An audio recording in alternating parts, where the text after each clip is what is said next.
எனக்கு எதிர்பாராத விதமாக எதிர்காலத்தை காணும் வாய்ப்பு கிடைச்சது. இதுதான் நம்ம உலகம் எதிர்காலத்துல இருக்குமா? ஆச்சரியமா இருக்கு. எல்லாரும் கையில ஒரு ஜாடி மாதிரியான பொருளை உபயோகிக்கிறாங்க.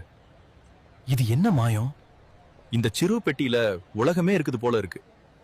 இது ஒரு பெரிய கோபுரம். எச்சரிக்கையுடன் இந்த கட்டடத்தை உருவாக்கியவருக்கு வணக்கம். என் பொன்மாணிக்க சிலையை விட கூட பெரியது. இது என்ன? தரையா நகருது.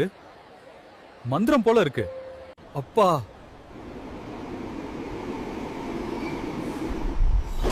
இதுதான் இங்க ரதம் போல இருக்கு. சுவையா இருக்கு. ஆனா நம்ம இட்லி தோசையை போல இல்ல.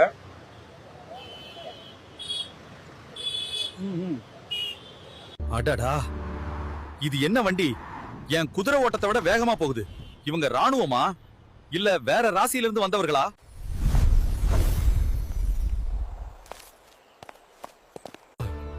நான் வீட்டுக்கு திரும்பி வந்தேன். வீடு இனிமையான வீடு. எதிர்காலம் பெரியதும் சுவாரஸ்யமானதும்.